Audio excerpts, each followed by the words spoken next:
Hitler je sanjao o pokretanju nove vojne ofenzive kako bi porazio zapadnu Evropu kao preliminarni korak ka osvajanju teritorija na istoku, čime bi izbjegao vođenje rata na dva fronta. Njemačka je morala da ojača i reorganizuje svoju vojsku, iako je ona pregazila Poljsku da bi kampanja na zapadu bila uspešna. Čak su potpisali sporazum o nenapadanju sa Sovjetima, kojim je olakšao osvajanje Poljske i kasnije sprovođenje planova o invaziji zapadne Evrope. Führer je smatrao da Nemačka mora da se izgradi kao i njena vojska i da samo ograničeni ciljevi mogu biti ispunjeni. Zato je naredio sprovođenje velike vojne ofenzive u kojoj bi bilo osvojene Holandija, Belgija i Luksemburg, čime bi nemačkoj vojsci put ka Francuskoj bez većih problema bio otvoren. Zauzimanjem Francuske također bi se mogla napasti i Engleska, ali iz vazduha. Za to je bio potreban sever.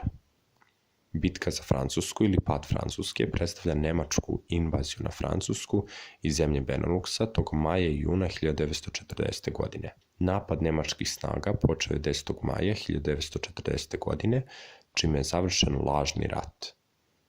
Invazija se sastojala iz dve glavne operacije.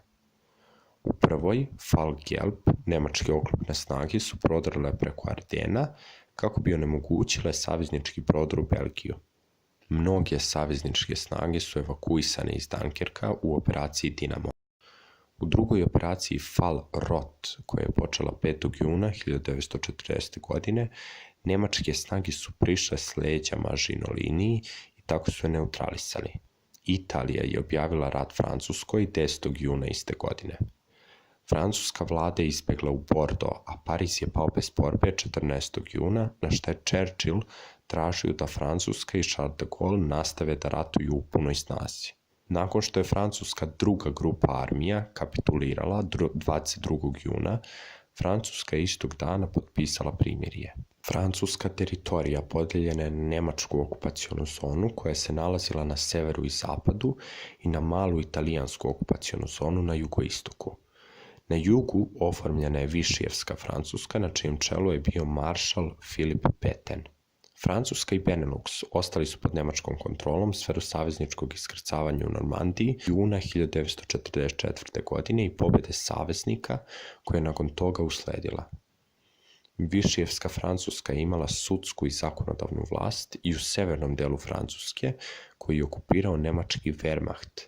Južna zona ostala je pod kontrolom Višija do savezničkog iskrcavanja u Africi novembra 1942. godine. Pétain i režim u Višiju su voljno sarađivali sa nacističkom Nemačkom u velikoj meri. Francuska policija je organizovala racije za zarobljavanje Jevreja i drugih za Nemce nepoželjnih i u severnoj i južnoj zoni.